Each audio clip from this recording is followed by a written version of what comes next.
Am I live already, Tim? And you didn't even say anything. Hi, everyone. Welcome, welcome, welcome. We are beginning this new year and we're going to start it out the right way. We are being joined tonight by one of Ballroom's favorite. I've seen her foster so many talents in Ballroom, and so many of us are inspired by her. I am inspired by her, not just by the work and her body of work in Ballroom, but also for the work that she's been doing for numerous of years for our community at large here.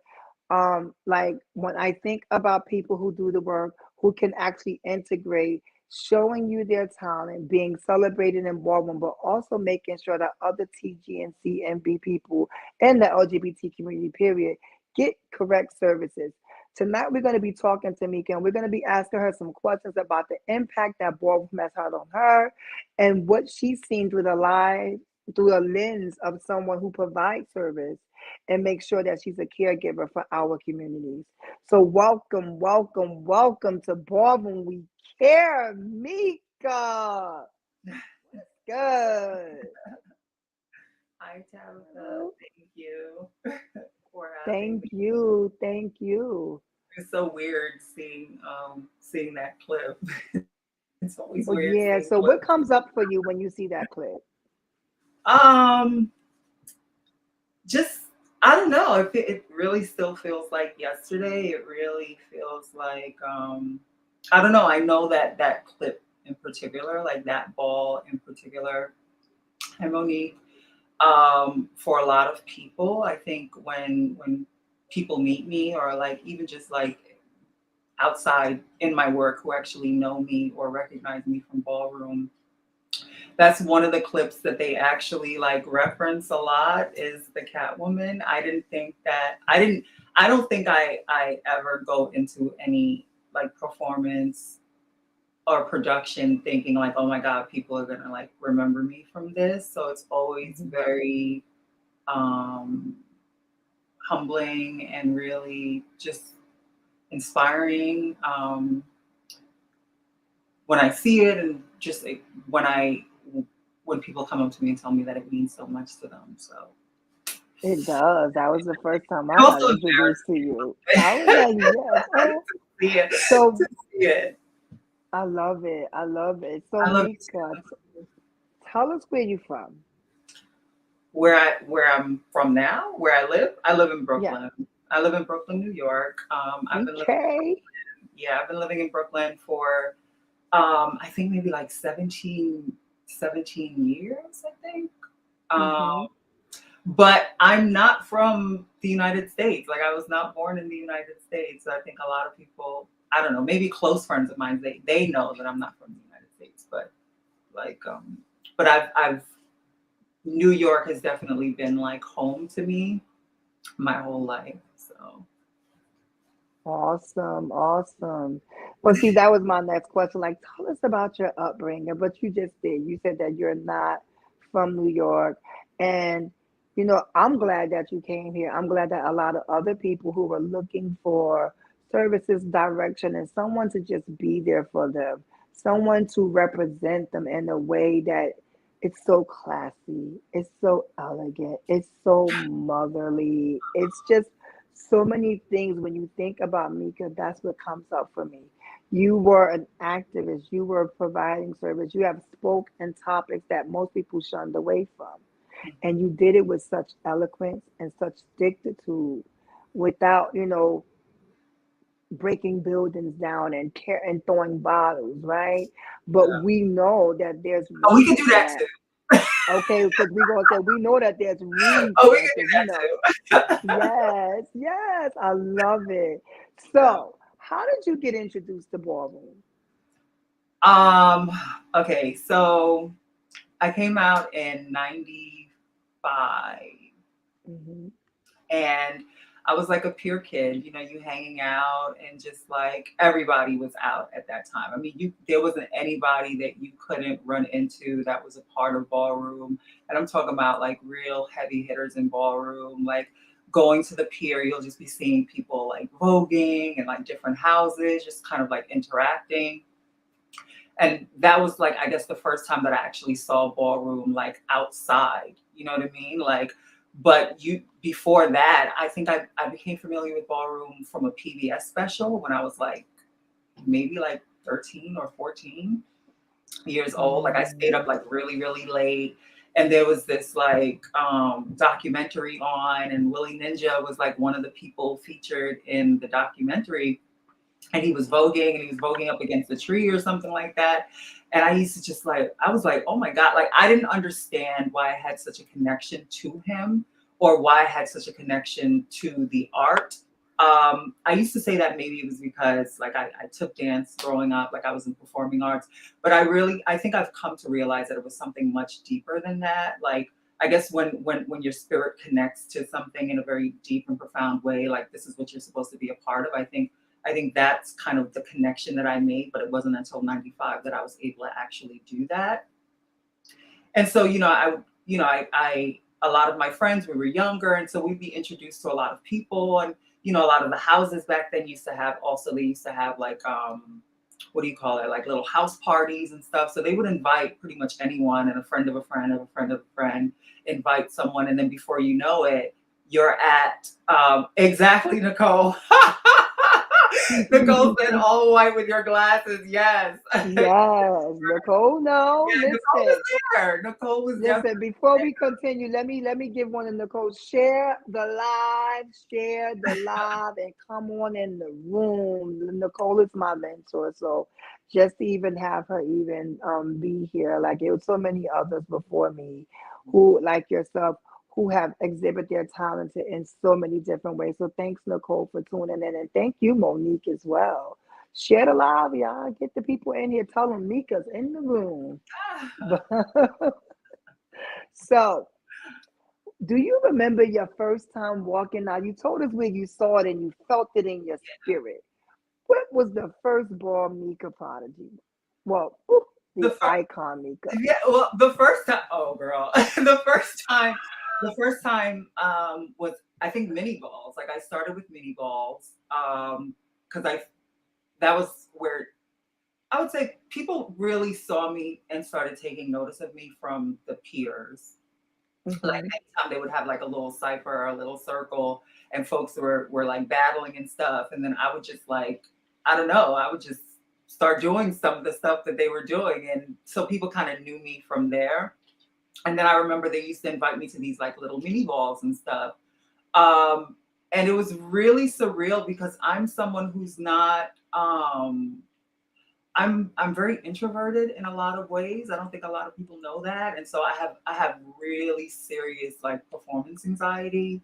So to even consider like walking a ball or like doing anything like that was really strange to me. You know what I mean? Like that I was actually doing it and that people were receptive to it. and I was actually winning against people who were already kind of like um, big in ballroom at that time. I mean, there was a lot of favorites that folks had for sure. And I was just like this new person that really didn't have, I would say Infinity was really like the House of Infinity. They were definitely big, but they didn't have a lot of like, especially black Vogue femmes. You know what I mean? Like I don't like they had Celeste, of course, who was like my fucking like idol. You know what I mean? But like as far as that, I don't really think that they had really anyone else. And Celeste really wasn't walking at that time. She was out, but she really wasn't out like that. And then she was transitioning too. So, so then it kind of left, I guess, room for me. And they really embraced me. I mean, the Infinities like were like more than just a house. Like they were family. I mean, that's when you think about ballroom and like old school ballroom, kind of like the foundations of ballroom, like the House of Infinity was definitely that house that's like, okay, like family, really, really amazing people. I love them. To this day, I have so much love in my heart for them, for like Jamie and Hector and Ross. Just really amazing people that really just took me under their wing. Baron, Grace, just really took me, someone who really, again, I was very shy. I didn't know anything, and I came from poverty. I didn't have much, my family didn't have much, so they really kind of, really and protected me, you know? So, um, Thank you. yeah. Thank you so much for that. A couple of things came up: family, protection. You felt safe. Mhm. We're going to fast forward a little bit until today because when you got into the work and you was like out there being providing services to the community and prevention, I know that some of these questions that we will be asking tonight that you may not have had firsthand experience, but you were seeing it through a lens of a provider. You were up close. I've learned that people don't have to necessarily be living with HIV, infected with HIV, or living with mental health, or experience a life in recovery and substance free. But you saw through a lens, you were up close and personal. You were able to see how it impacted ballroom, and you were actually see how it impacted the woman in ballroom. Because more often than not, when a lot of us get into direct services and we're providing services, whether in the healthcare forum or however we do it, we definitely see a lot of our people come through the way, right? One of the things that stick out to me is that when you're on the floor and you're out there and you're tearing it up and you're making moment after moment after moment after moment, you're getting all these accolades, all the roses in the world. But then there's another side that a lot of people don't see. Yeah. When the lights of the ballroom go out and then the girls are home by themselves Mhm. or whatever it is they have to do to survive, Mhm. right? You already know that this is ballroom week here. So we talk about substance use and its impact on ballroom and what we think we can do as a ballroom community to actually change that, to actually do something. And I remember having a conversation with you, a private conversation with you about the interview, and you shared some things with me that made me so humble. That you would give your time this way and come and speak on it. I want to first and foremost say thank you for trusting me to be the person to have this conversation with you in this moment. So thank you. Definitely. Um, No. Yeah. why is it important for you to participate in this discussion? Well, you know, being being out since '95, I mean, you see a lot, you experience a lot. You, Nicole, stop playing games. She said, "No shit, shit, let it No, out." like you see a lot. I'm very observant. I'm someone who's very observant, and also I'm also someone who feels like I'm not special. You know what I mean? In that way where I can't be affected by anything.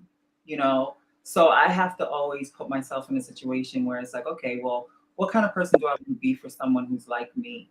Like especially if someone's coming to see me, like what kind of environment do I want to create for this person so that they feel comfortable?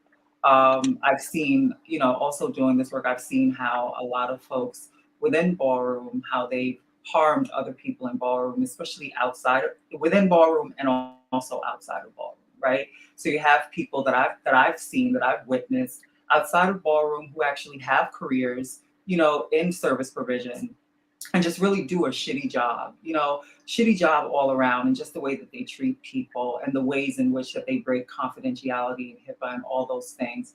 And so I always wanted to make sure that, I mean, of course, I'm bound by law to make sure that that doesn't happen, but just as a person, like I really just wanted to make sure that Mm. it could be me walking through that door. Like, what kind of experience do I want to have? Um, Walking in this door, and to be able to share, to be able to ask for and to receive the things that I need, because it's a very intimate and exposed. You're exposed. You know what I mean? In a moment like that, you're vulnerable. You're so vulnerable. There's so much vulnerability in that moment, where someone's coming seeking services, or they have to disclose something very personal that maybe they haven't shared with anyone else, and then for them to have that experience where it's repeated, or to have discussions about it, or have certain things that to me always never sat well with me. So I always wanted to make sure that I'm not doing that. Like, I take that very, very seriously. So that's really just always really just what I strive to do. You know what I mean? Just really trying to be someone who's integral, just really trying to be a very good person, think for myself and for someone else. I don't know. I mean, there's really no profound way to say that you just have to be a better person. You have to always be a better person. You have to always try to be a better person. And I try to do that. I'm constantly questioning myself. I'm constantly reflecting and wondering if I'm doing the right thing. And I don't do the right thing all the time, but I try to. And when I don't, I hold myself accountable, and I hold myself to such an esteem that I want people to also hold me accountable for the things that I might have done to cause harm. You know what I mean? Because it's we're all we have. At the end of the day, Right. we're all we have, and we're dying at such an alarming rate. Like, what affects the larger community affects us 10 times worse. You know what I mean? So I mean, if everybody's against us and then we're against us, then what the hell do we have? You know? Exactly. Thank you. Thank you. So the words that you said speak profound to why I do what I do today, because we must be better. Mhm. And who else can we know what we need, and we know what works for us. And that's the driving force behind me. Like I always say to myself that I am the community I serve, and I never forget that. Mhm. But ballroom has given like us some certain strengths, right? So how has ballroom helped you cope with the challenges that you see on a social level every day?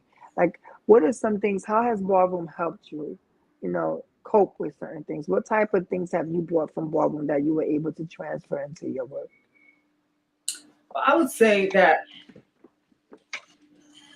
ballroom definitely gave me a comfort, a comfortability with myself that I didn't have.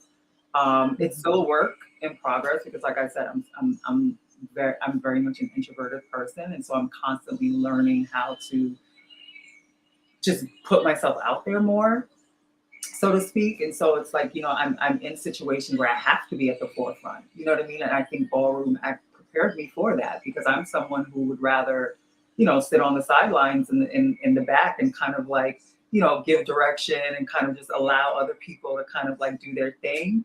But the way that my life has kind of played out, and the people that I've met, it's really interesting, because while I want to kind of retreat and kind of like be in the back seat, or be somewhere else, it's like I feel like it really forces me to kind of use my voice and really use that gift that's within, that I would probably wouldn't be doing. I'd probably just be like, whatever, let's do this on the side. But ballroom has definitely cultivated a confidence, a power, that I'm still learning to access. Again, it's a work in progress for me. It doesn't end.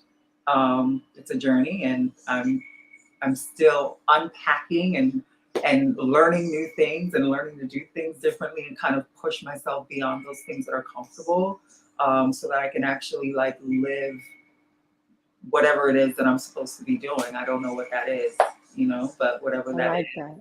I want to be able Thank to you. do that. Yeah. So we know that, from the ballroom, that from the now I don't like to say old and new, Yeah. but historically ballroom has evolved, and with each generation comes out different challenges and different things that we have to deal with as a community, right?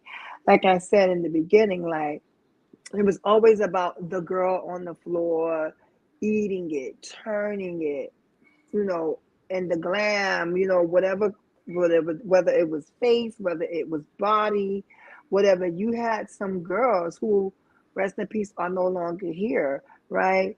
And there's a level of trust that we look for, or safety as women, when we enter ballroom or we enter spaces, period, right?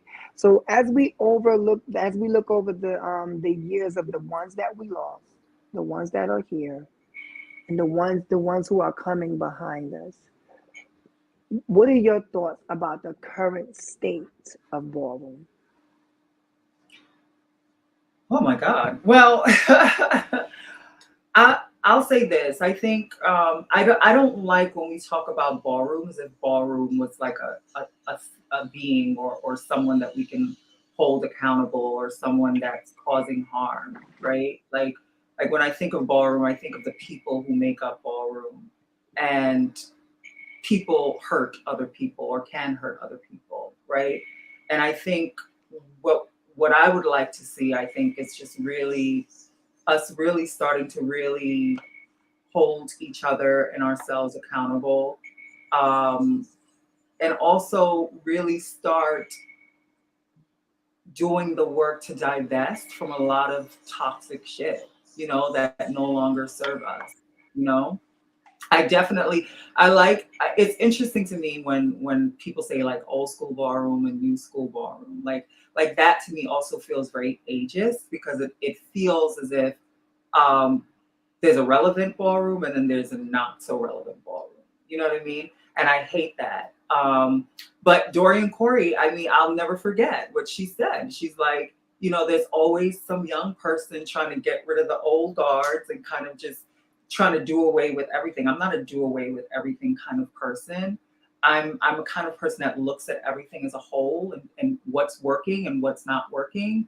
And if there are things that are working, that's was working before, if we can improve on that, let's do that. But it doesn't necessarily mean that we have to like throw things away in order for somebody else to become relevant.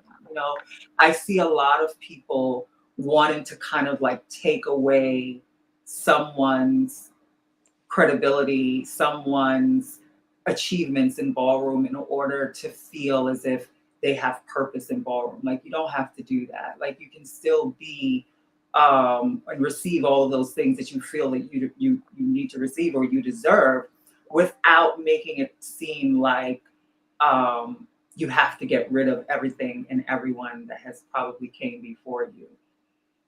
I see that a lot, especially in performance. I really don't like watching it. I mean, first of all, I'm someone who's very critical of myself. So I'm definitely going to be critical of people who are using something that I've done and not doing it well, right? And so I think that's what a lot of people also need to understand, right? Is that when you're doing something that came before you and the person is still here and they're probably still sitting on the judges panel, and you're doing something that they have done, and then you're not really doing it that well, you have to be open to being okay with that, right? That's what balls are. Some people get chops and you have to work on that. Like that's just what it is. Like I really hate to be, and I see a lot of people now, especially with judging, I see a lot of people now being very, very afraid, very, very intimidated, especially people from like the 90s and the early 2000s, the mid 2000s, who are sitting on panels, like really, really confused, and you see it in the judging, because you see the commentator like, okay, well, did she give who gave what to what? You know what I mean? And there's this level of anxiousness and anxiety around judging that just really shouldn't be there, right? Because if someone says, oh, I don't see that, I don't see that, right? And I'm still here, right? Like I think also a lot of times people want to take, I see it a lot, especially when it comes to like whiteness in particular, when white people try to co-opt something where they don't want to take the whole experience of someone. They want to just take the art of that person. They want to take the appearance of that person without really understanding what that person's lived experience is, right? Without any of that responsibility, without any of the consequences of that lived experience. And so to me, I'm always really interested. It's interesting when I see that and when I hear that, and I hear that a lot, especially from young folks. I've heard some people say things like, "Oh, I wish the older people would just get out the way." And I'm sure there's some validity to that, where there are some people who are not wanting to, they want to hold on to power, and that is a problem, right? We have to be able to kind of, but see, we also have to be get to a place where we're able to call out those things as well, right? And we're not lumping everybody into a whole. And so that's the problem when you just say ballroom without naming a particular person that has caused the harm, right? Because then everyone else kind of vicariously kind of are impacted by whatever someone else did, right? So you have people who are definitely trying to not allow progress, but then you have people who are legitimately concerned, like, okay, that's not right. You're not doing that right, and you need to be able to hear that. If you're not, I don't understand. Like, I'm someone, again, I've never, everyone will tell you, I'm someone who's like, I can always be better. I can always do better, right? I'm always trying to push myself, even now with my performance. I'm always trying to like be more than what I saw, because I'm always thinking like, you know what, that could have been better. Or that could have been better. You know what I mean? So if I'm someone who's supposed to be whatever, right, and I'm requiring that or asking that of myself, or I'm able to actually look at myself in that way, I'm curious why other people aren't willing to do the same, right? Everyone's like, oh, I've already arrived, without really putting in the work, you know. But Thank you so much. Thank you. Listen, when you speak, so many things come up, and there are so many truths to what you're saying. Like, I love it. Like, I'm really like pulled in, and you've always had that, and that's one of the things that you give us when you're performing, when you're serving, everything you do, you can see that it's authentic, right? And then during your time in ballroom, being a woman in ballroom, how do you think that ballroom has responded to the needs of the women in ballroom? Let's just take it a little bit deeper, especially those who are trans women of trans experience, who are struggling, who struggle with substance use, who may struggle with mental health. And let me be very clear. This is not something that just impacts the women, it impacts the men too. But for all purpose intended, I'm using I would like to center the femininity and the feminine voices here for this piece and for all the other pieces that's coming up. I'm centering the woman. So the questions are designed so therefore we could actually tell them or educate those who may not know too much about how to care for us. They see it, they see us marching, they see us out there doing stuff, but they may not know. Like, there are some people who grew up so traditional that it's very difficult for them to understand how to protect and love us. So this is our opportunity to use these platforms to teach ballroom. What are your thoughts? What do you think, and how do you think the ballroom has responded to the needs of women, especially women of trans experience who are struggling? well, I'll say that, and I always watch when I'm in when I've said this in person. Like, it's always interesting to see, especially the cis males in the room kind of like cringe when I say it, because I don't know, it just always seems really strange to me, the fact that you have to also clarify that we're centering women regarding a question about women specifically, and then having to clarify for certain people also is very indicative of the issue and the concerns, right, within this community, that we can't center trans women, trans voices, discussions around transness and trans women specifically without there having to be a disclaimer for why the conversation needs to happen. You know, trans women founded Ballroom. And I really, really would appreciate if people really, really um, understood that, because I don't think it's really understood. You have a lot of folks, just to answer your question, they're not, ballroom is not. And again, I hate to say ballroom is this person, right? But the people and the power players within ballroom, those people who get to make decisions about ballroom, those people who get to sit on boards and make decisions for a whole community of people where trans people are not, trans women and specifically are not there or are not centered. That's the issue, right? We need to be able to hold our faves accountable and tell them when they're being wrong and when they're doing things that are harmful, right? I'm not going to say that ballroom creates issues for trans women. Uh, the our society, our community as a whole, right? It's just really fucked up, right?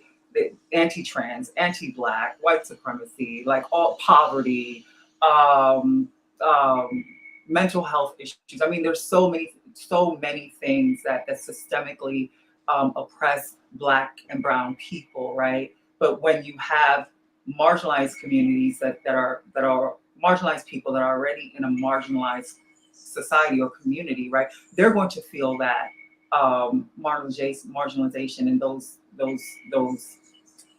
issues much more, right? It's much more palatable for them than it is for other folks who are of the same experience, right, or in that community. And I don't think that we don't do a good job of that at all. Like we definitely don't. We don't center trans voices enough.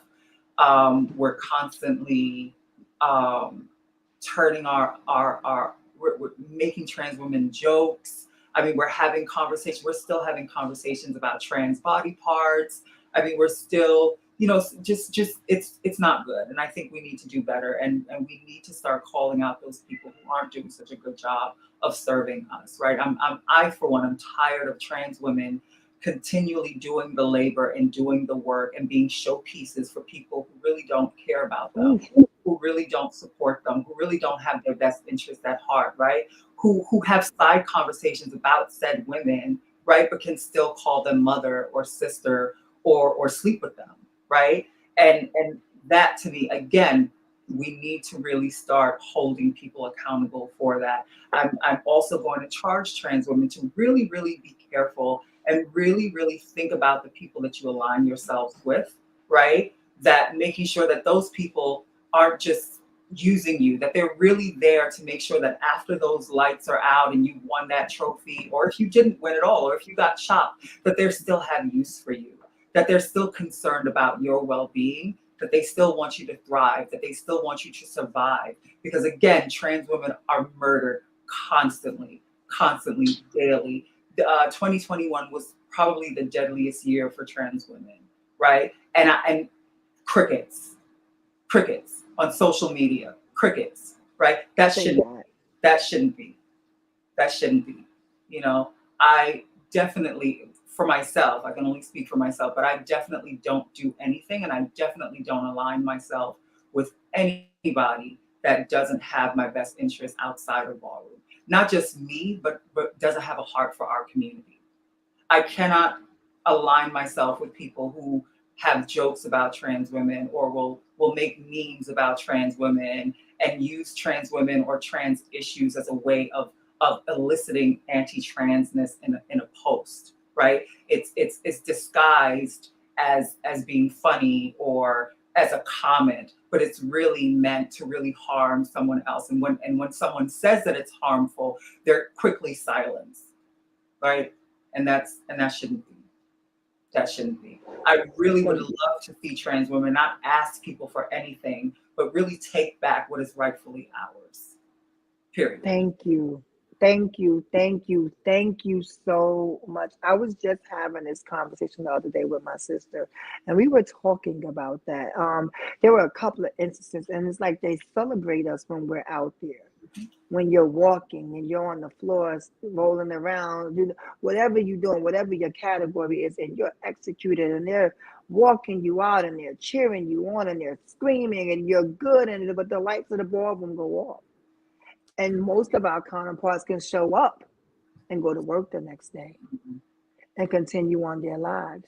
mhm. And when they see us, they don't understand what it takes for us to get to the ball, the hair, the makeup, the mental preparedness that we have to go through. That's a lot of money invested for a category, right? So we're spending all this money. We're mentally preparing ourselves to get there, either win or lose. When we leave, it's like, okay, that's cute. She ate that one How she up. got home? Now she, right. How did she get home? How is she eating? Right? Like, my thing is cultivate the woman, right? Like, if you know that she sex works and Mhm. she may have other skills, have you found out what other interests that she had? Besides ballroom? Are you developing her? Are you encouraging her to live a life outside of ballroom that is meaningful to her?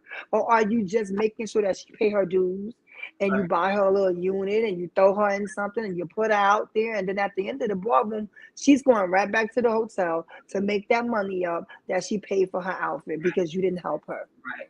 I've right? heard And I've heard it I've heard people say things like really weaponize our experiences, right? Really weaponize our needs against us. Like I've heard things like, oh, she's cute, but she just wants somebody to push her through, or she just wants somebody to like really weaponizing their experience. It's like, okay, you want her to show up, but then you're not willing to put in anything to make sure that she looks like anything. That to me is really disgusting. You know what I mean? If you cannot foster trans women, if you cannot care for in a very meaningful way for the trans women that you want to be a part of your um, body of people, right? Then you don't deserve her. You don't deserve her, right? There's a lot of people who have really amazing women, really amazing talent that that's being misused and abused. Really having women who struggle with dysphoria and anxiety and PTSD re-triggering and re-traumatizing. It's like you if you don't understand the ins and outs of what it means to be trans and to be a black trans woman and a black trans woman in America and a black trans woman within ballroom, then you don't deserve her.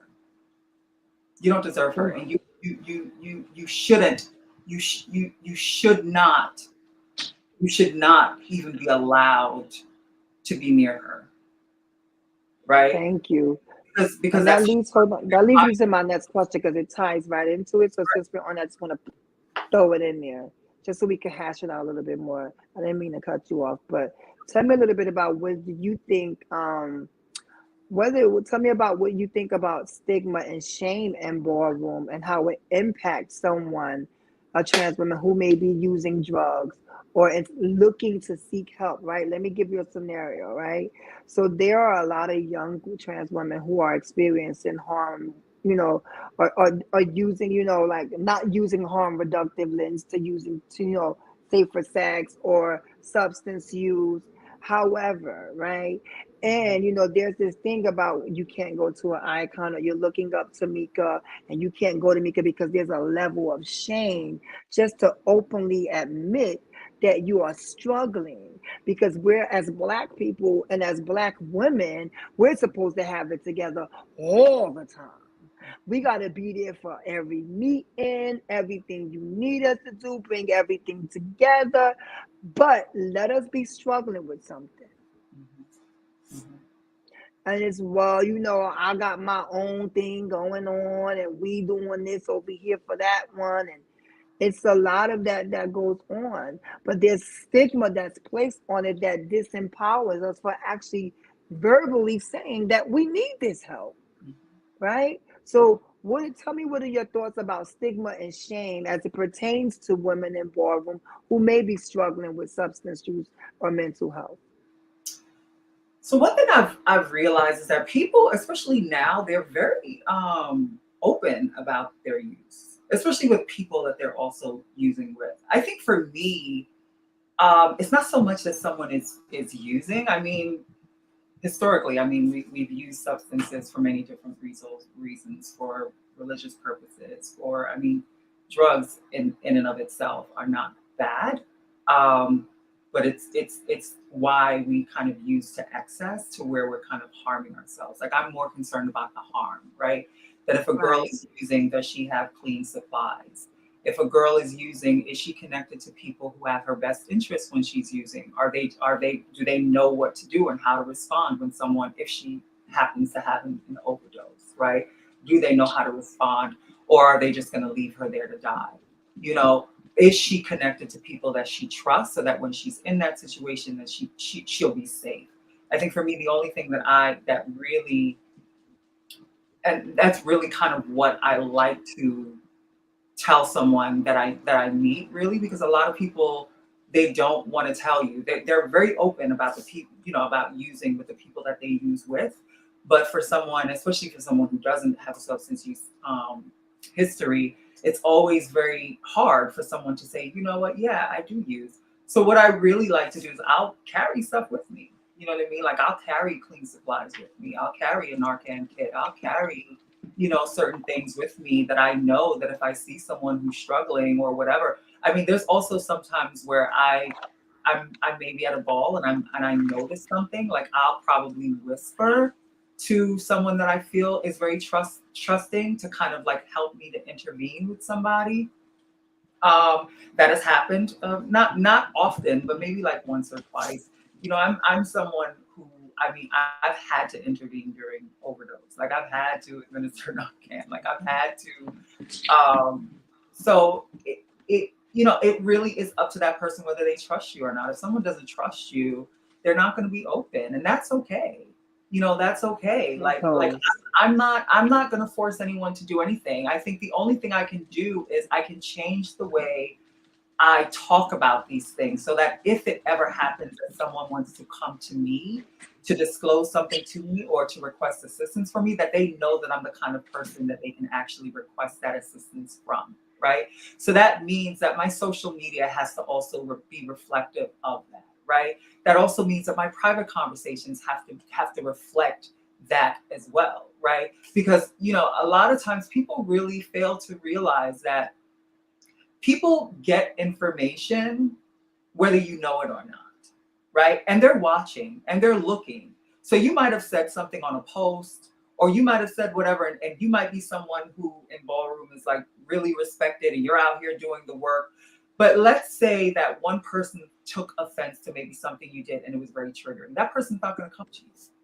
That person's not going to look at you as someone that they can come to and kind of like that's right. share their most intimate details of their life and request services from you, because what you've taught them was that you're not the person that they need to come to, right? So I have to make sure that whatever I'm doing, that I'm reflecting those things that I say that I am, right? That I'm always putting out an outward expression of the things that I say about myself or I believe about myself, right? So that I don't continue to do harm. And if I do, hold myself accountable, not just privately, but also publicly, right? So that people see that, right? You build credibility. You have to be someone that's credible.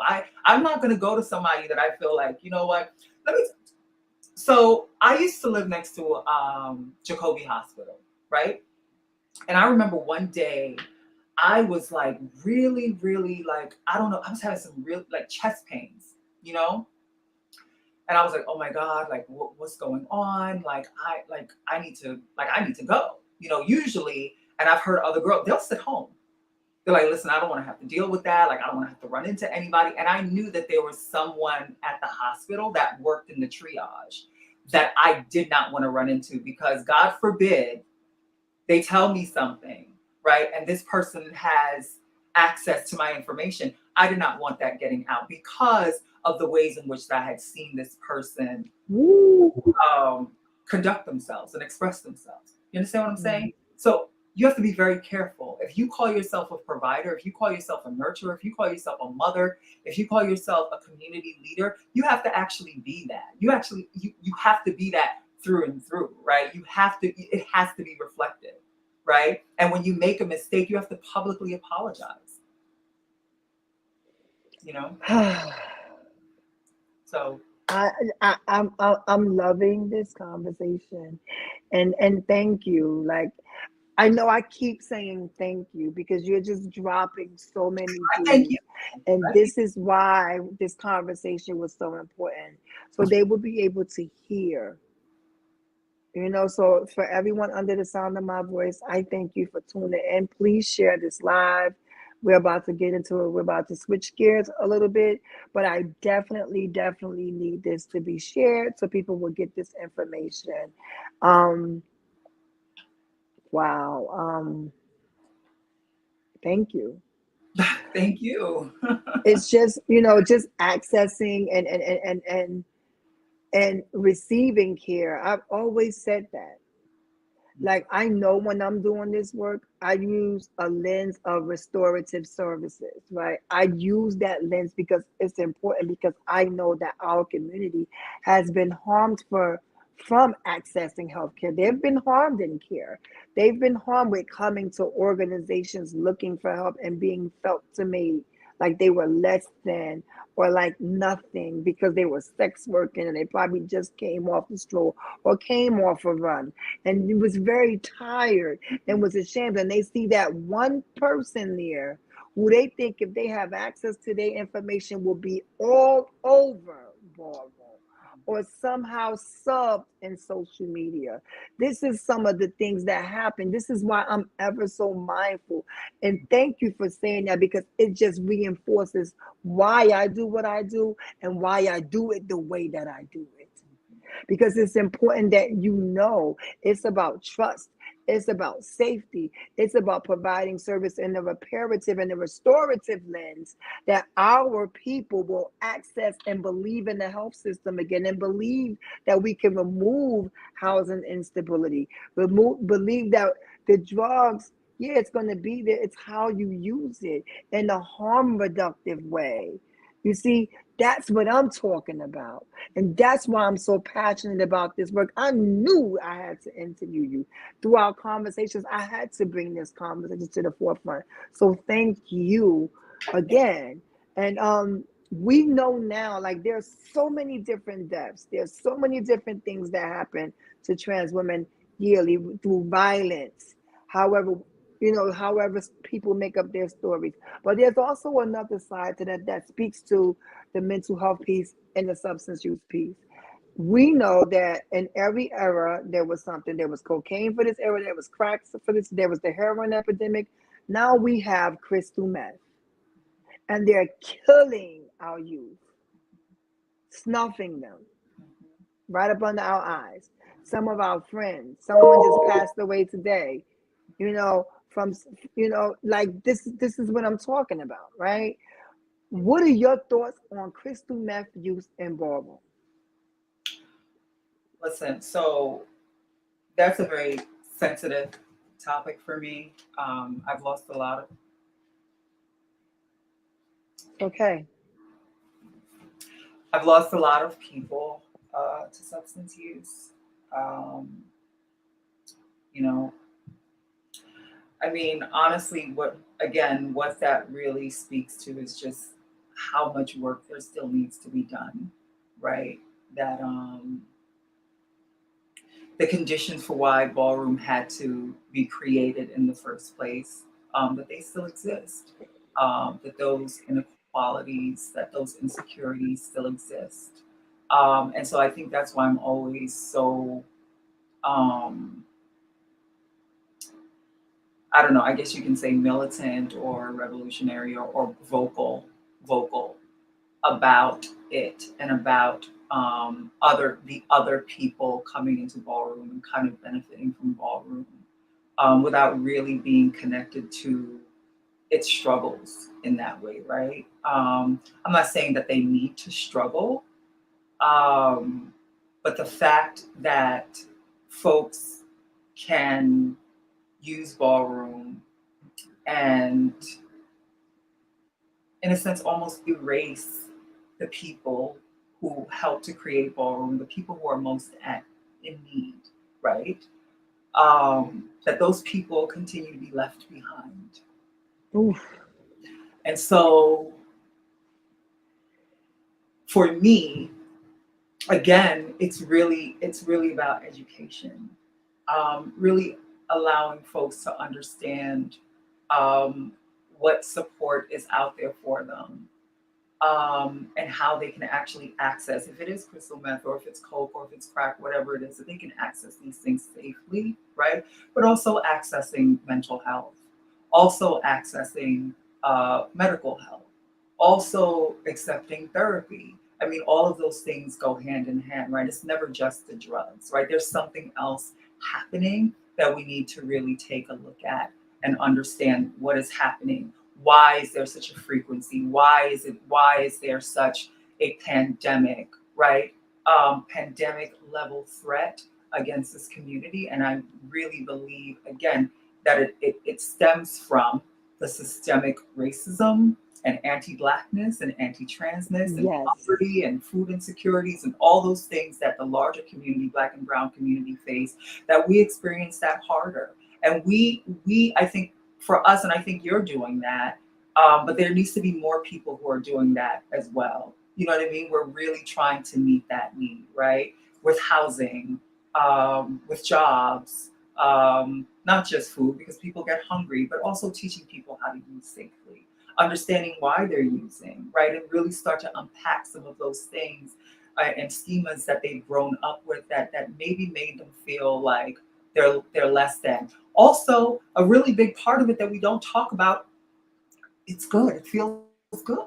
People use substances because it Right. makes them feel good. There's pleasure. So you can't take away something that makes somebody feel good without addressing what it is, or replacing that thing with something that's equally as pleasurable. You understand what I'm saying? Like nobody's gonna do something that doesn't make them feel good. Right? I'm going to eat this thing, I'm going to do this drug because it makes me feel good about myself. It makes me feel good about myself. When I'm not high, I feel like shit. I'm hearing the voices of somebody that told me I wasn't shit. I'm hearing the voices Oh, of come people who on. told me that I wasn't going to Mm. be nothing, that I was going to die of AIDS, that I deserved to die of AIDS, that I deserved to get shot, that I deserved to be murdered, right? We have to be able to talk about and address and to hold space for those things, those real things. It's not just about the substance use. It's not just, it's those things are symptoms of something that is much larger, of things that are much larger that's happening in this community that we don't talk about, right? But we're welcome to other people. We're welcoming other people. We're embracing other people. But the people who are most in need, the people who Ballroom was created for, their needs don't get met. They continue to be left behind. And then we're wondering why. Well, when you're feeding everybody else and you're not feeding the people who are most, I mean, what do you think is going to happen? They're going to starve. They're going to die. You know, they're going to continue to die. Thank you. I, I say I that all don't the time. I don't like to be so, macabre, I guess, or, but I mean, Mhm. this is why I don't really like to talk about ballroom with people sometimes, because it's like, everyone sees the glitz and the glam and all this stuff. I made a post about how my girls like died for ballroom. They died for ballroom. They died to give y'all moments. Like they gave y'all moments on probably some of their worst nights. Like you don't know what some of these girls had to do after they left the ball, or the reason why they walked that ball was because they needed the money so that they That can have, money. you know what I mean? So I have to be this serious when I talk about ballroom, that it's not just the fun and the fantasy and the tens and the yes bitch, you are eating it, right? Because we're people, right? And ballroom is only for a few hours. And after that, we have to live and we have to go out into society and we have to exist and we have to take public transportation and we get sick, right? And we want to be loved like everybody else. We want to Let me eat. tell you something. The worst thing that, and they think it sounds slick, but it's so harmful when they say, "Child, please, ain't nobody worried about all that. They only worried about what you putting on the floor. Like, Right, what are you doing in ballroom? Like, right, there's not life outside right. of ballroom." And I'm like, that is the most harmful, most craziest thing you could have said throughout. And I've had conversations, lengthy conversations, and the first thing they say, "Well, baby, ain't nobody worried about all that. They worry about ballroom. What you gonna do on the floor? That's all it is." This thing like, yes. And I'm like, wow, like, is that as Usually far as those your people lens that I go? found, usually what I've found why those people are will say that is because they were taught that. They were taught Mm, that their needs wasn't shit, right? They were mm, taught that anything about them wasn't important. And so that's the mm. internalized like anti-blackness, anti-transness, anti-gay shit that they were taught, right? So when they're reflecting that, it's not necessarily them talking to you. This is how they feel about themselves, usually. Mm. Usually. Thank you. Usually. Mm. Usually that you can tell when someone starts to talk about it, it gives you insight into who that person is and kind of some of the things that maybe they've heard growing up. Now, I'm not making excuses for toxic shit. I will never make a toxic, excuse for toxic shit. However, it's really good to understand, right? When someone says certain things so that you know whether or not that's someone that you want to engage in any kind of meaningful dialogue with, right? Maybe that's not the person you want to connect with to create change because you're always going to be up against opposition where that person's concerned, right? And instead of doing the work and being effective in that work, your whole work is going to be helping that person unpack their shit. You're not a therapist. You're not their savior. That is their job to do that. And I've found that anytime that I've ever had to engage with someone who had that mindset, that I was spending more energy trying to help that person unpack their shit than actually being effective in the things that I needed to do. Mm. Mm. Thank you. That goes back to someone telling me that you're trying to fix someone who's broken the whole time you're breaking yourself while you're healing them. Yeah, yeah. You know, um, wow. I mean, like, I had so many questions, right? But I do like, I want to just thank you for your time. And we still have some more questions, and I hope you're willing to stay longer. And I hope you guys are staying with us. We still have a little bit more conversation to talk about. Now that we talked about some of the things that we see in ballroom, can you tell ballroom what do you think are some ideas or some approaches that they would use to increase awareness? Not only increase awareness, but to provide support. What are some things you would like to see ballroom do different? So I'm gonna keep asking, who is ballroom? Who The is ballroom? people. Okay, let's just say the people in ballroom. And I Okay, like that analogy right. too. The Ballroom people. is not a person. The people in Right, ballroom. Thank the you. people. Thank you. So the people. I'm a person. You're a person, Right. Right. right? I don't need anybody else to do anything that can do I can do for myself, right? Mm-hmm. So how I like to really honestly that's really what it is, right? Especially if you have any kind of accolades in ballroom and you've actually like come up through ballroom, it is your right, it is your duty to create a safe space for the people that come behind you, right? That's what we did, right? That was why we created. That is why the old mothers, right, did what they did. They created that, right? Anytime they threw a ball, what's interesting to understand about ballroom is that ballroom began from Yes. pageantry, from drag balls, right? What ended up happening is that they realized that that there was a need for more people to be more inclusive of different experiences, right? So what they did was they realized that, oh wow, it's not just people who just want to do drag that's coming to our pageants. There are people out here who have different lived experience and they want to showcase their talent as well. What can we do to create this space for this person? They included other categories. They started writing other categories. They started including other categories for people to walk so that other people could be included, right? It's not that it's not it what I hear this a lot where it's like, well, what is this thing that we need to do? Right? What is this thing that we need to do? It's like, just do it. If you feel that there's a need, just do it.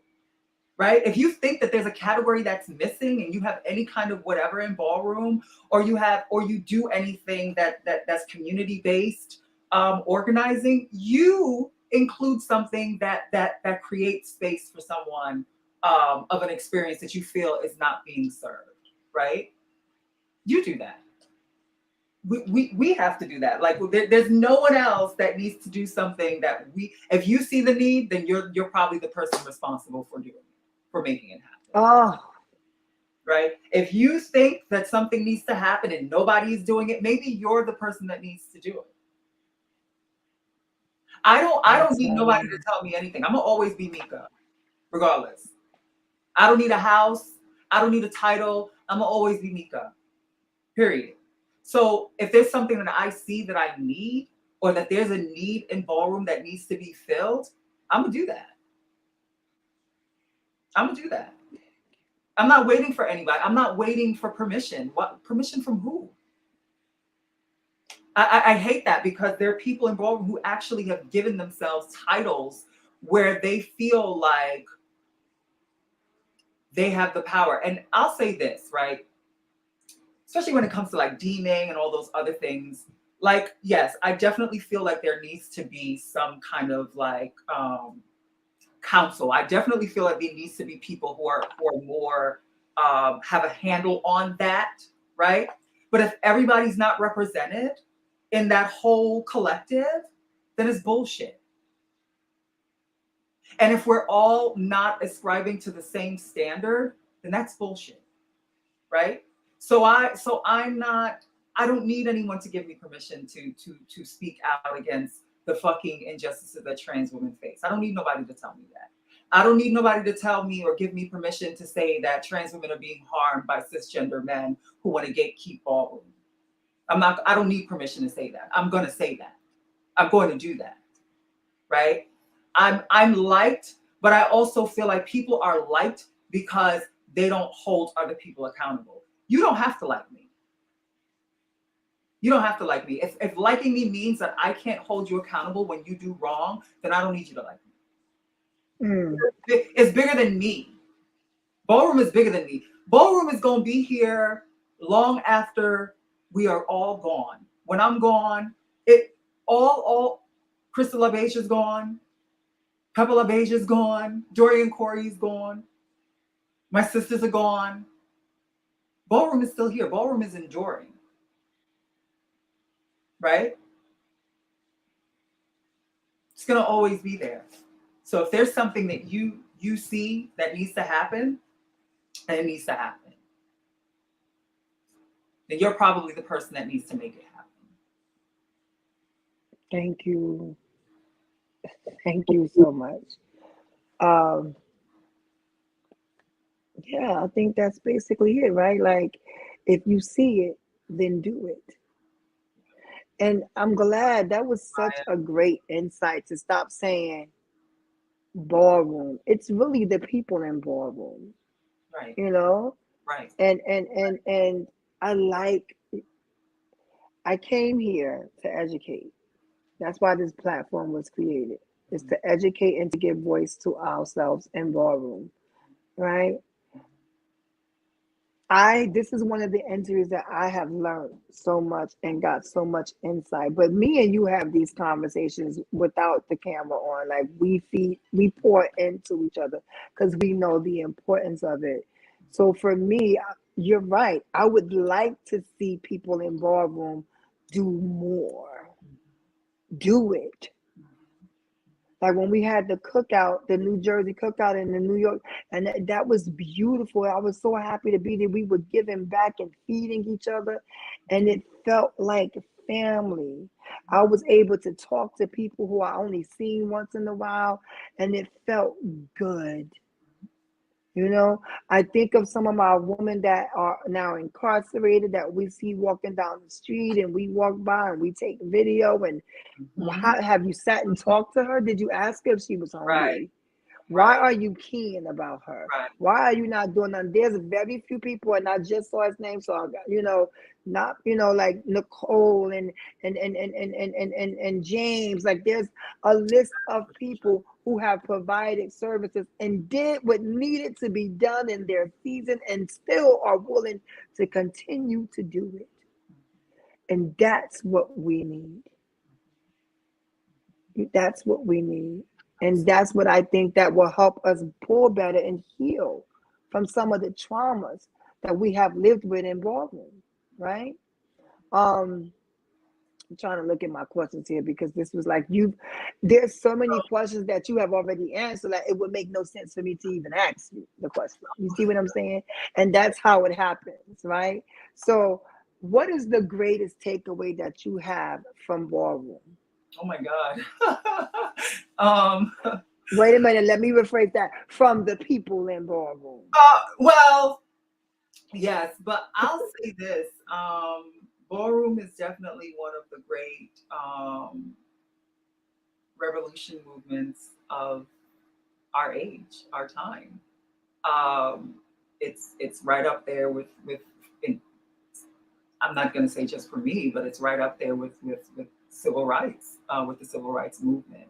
Um, Ballroom was created by black people for black people, but of course that got co-opted to the point where the black folks had to lighten their skin if they had a chance to win, and even then, that wasn't even a guarantee, right?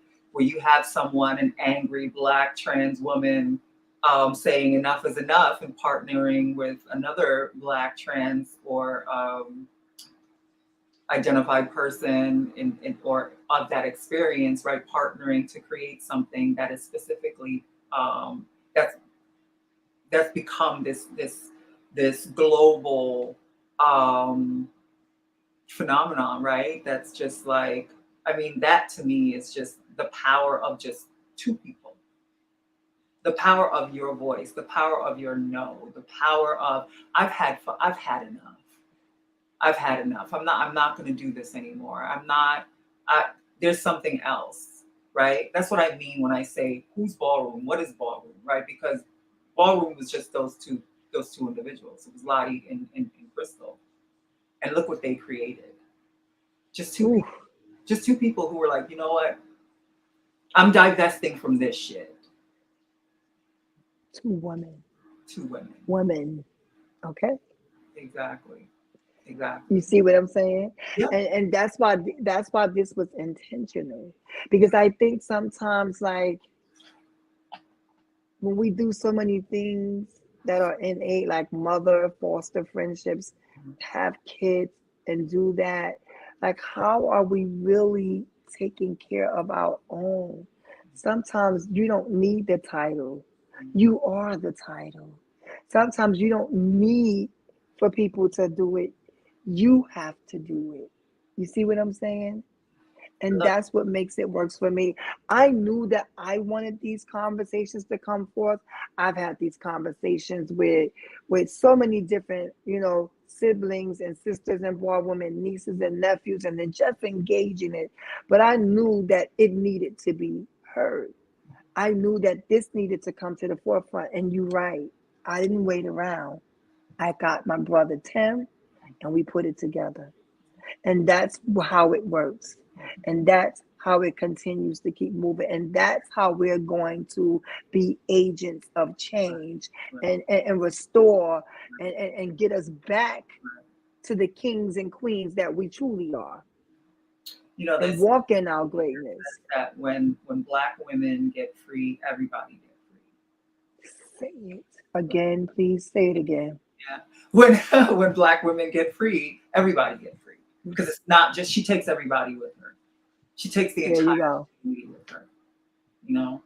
So I mean that's something So, I live by, that I really try to remind myself of daily, that I really, especially the young trans women that I come in contact with, that they really understand, and I have conversation with, um, really understanding their power, right? Their power, their power to birth an entire community, to liberation, into joy, into fellowship. Um, so thank you. So, we've heard about all that. Now we're gonna change, we're gonna shift gears again. What makes Mika smile? What are some things that make you smile? um, when you embarrass me, I smile.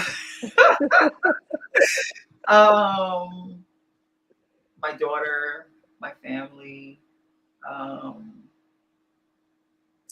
I don't know, just when something's really funny, it just, makes me laugh. Like I really try to cultivate a lot of joy in my life, because people have told me that it's hard to tell that I've ever been through anything, or I go through anything, because I'm always smiling, or whatever the case may be. And it's like, yeah, but you're not there for the other side of it, right? The other parts where I'm alone and I'm like really like curled up into a ball and I'm just like sobbing, you know what I mean? Because something's just too heavy for me in that moment.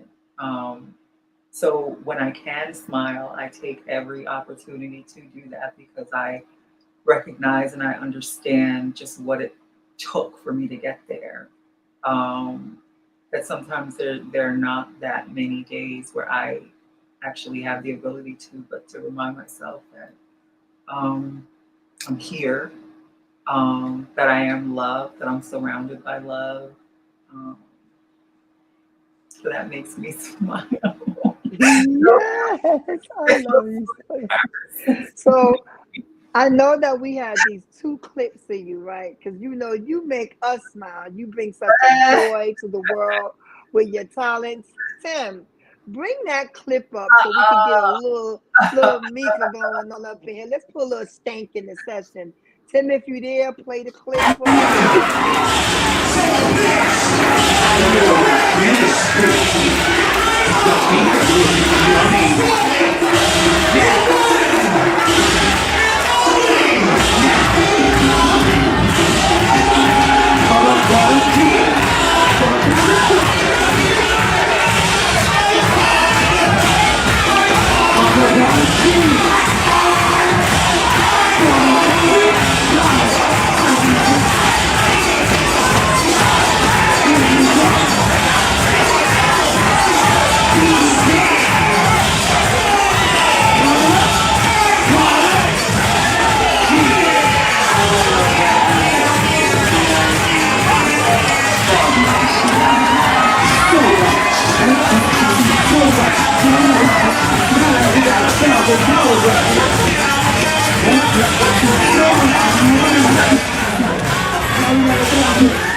Baby, see those? See how you smiling? Let me tell you something, right?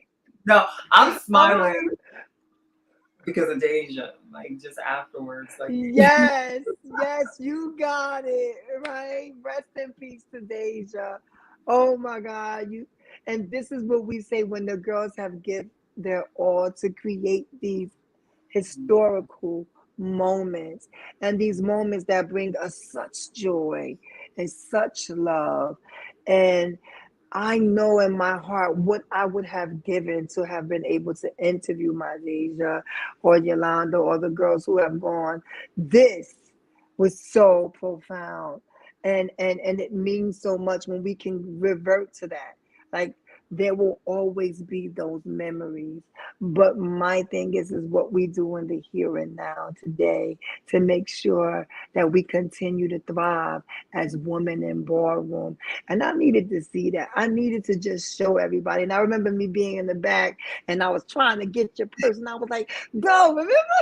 You was like, girl, no, yes. I Like when can't I try to be honest, like I think that was probably one of my I like that.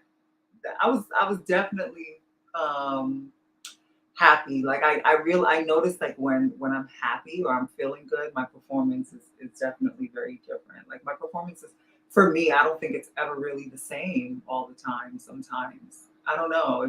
I can look at it and it can be very just looks different. And I can remember probably what I was feeling or what I was thinking or what I was probably going through in that moment. But with the black dress, I remember just like, oh wow, I'm really like I just was really just happy, you know? And I wasn't going to do that.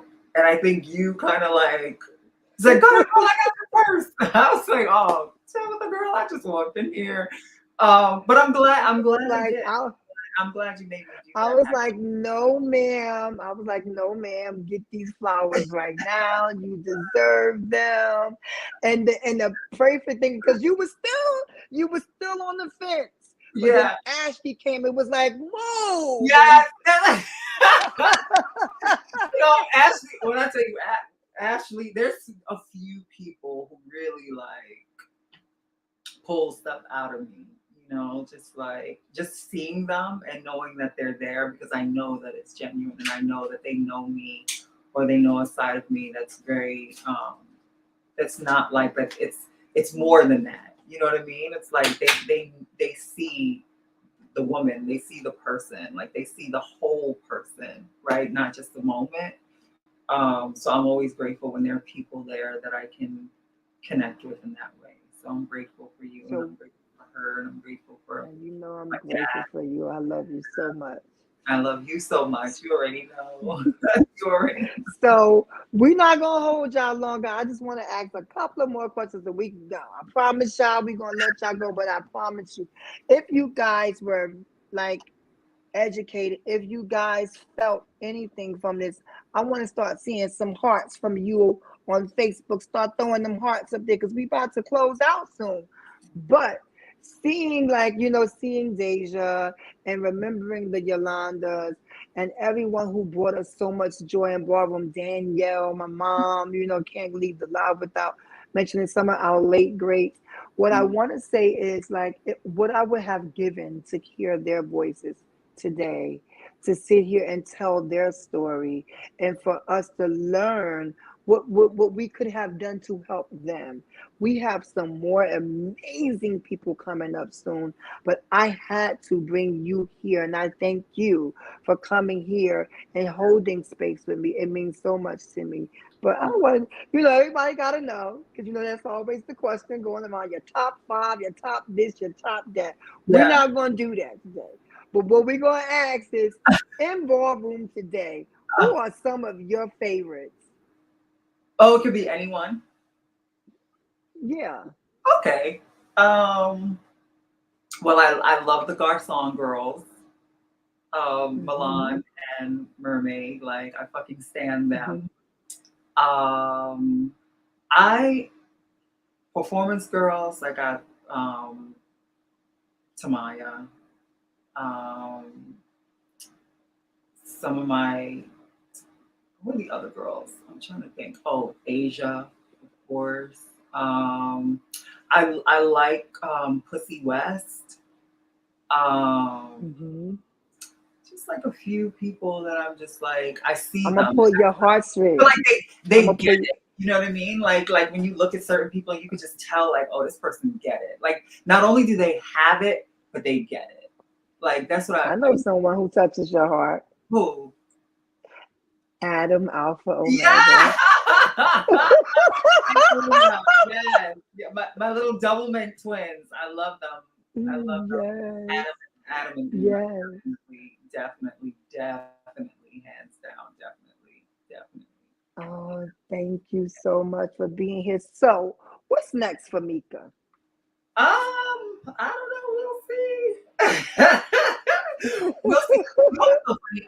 I don't know. Like I think I have such a like I have such a weird concept of time and mortality and that I really I don't know. Like I really just like I'm concerned about what I'm doing now. You know what I Hmm. mean? Like what am I doing now? Like I don't know. I don't know how, what whatever, universe, God, creator, whomever you believe that to be, like what that is or how long that is, I don't know. Especially in our community, where anything can happen, anything, you know, um, unexpectedly too, you know. So you never know. So I think I'm more concerned about what I'm doing now. Like I have to be very focused on what I'm doing now, which is just really Okay. create some space for myself and other people to exist and to thrive and trying to have as much joy as I can and rest, like realizing that it's not just about the work, that there's like that I need to take care of myself, that I need to rest, that I can say no, that sometimes I need to say no, that everything ain't for everybody, everything ain't for me. um, and just walking in my lane and stepping in, just walking in my lane. That's it. I'm just walking in my lane. Lala says, Lala says, I love you I so love you, much. We sis. love you too, I Lala. love you, sis. Um, last thoughts for ballroom. Like, what are your last thoughts before we depart today? Um, Last thoughts. What would be your last message mm, to ballroom? Now, God, please strike that from my mouth because this will not be the last message. What will be your closing words for this piece uh, today? I don't know. I feel like I talk so much. Like I hate talking sometimes. I hate like I don't want to like I don't want to be inauthentic and trying to find like some fucking grand word or whatever. Right. Listen, I mean, I'm I don't know, like be kind to one another, don't be afraid of accountability. Hold yourself accountable, hold others accountable, like really safeguard ballroom because it's ours and it's probably one of the few things that belong to us. Like and don't feel bad about it. Don't feel bad about, protecting it and holding on to it and not wanting to share if you don't want to share. Like don't. Um Facts. yeah, like that you are important, that you are someone that like at the end of the day it's bigger than you. Like one day you'll be somebody that they're considered to be, old school or older. You know what I mean? Both it comes and goes. Everybody has a season, everybody has a time. That's Don't feel right. about creating a moment, just really trying to enjoy it and just really making the most of it. Um, I don't know. Thank you. Thank you for being here. Yeah. Thank you for sharing your Love you strength, your more. hope. I love you. Uh, all right, everyone. We're gonna close this out. Thank you all for tuning in. We love you, Meeka. I am so Oh, humbled that you came here with me. So thank you so much. thank you. I All love right, you Tim. so much, Tabitha. Tim, I love you in the background. Tech. Come on, Tim. You got a little exit music for look, he coming on. Come on, Tim, say something.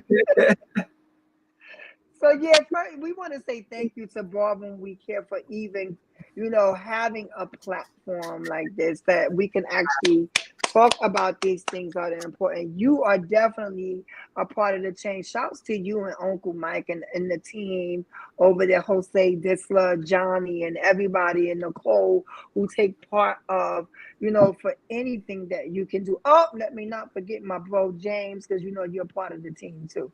So yeah, just let's continue to make good things happen and let's be agents of change.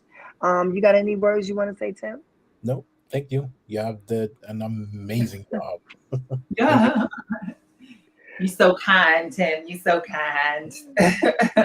All right, good night, everyone. And my last words to you is it's in the same. Continue to be kind and know that you are loved, you are valued, in your life, it matters. Have a great night, everyone. Thank you for tuning in. I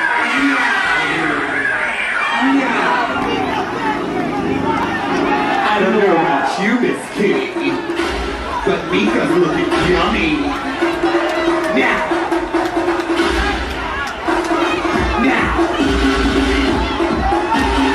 avocado cheese for $1,000. Avocado cheese for $1,000.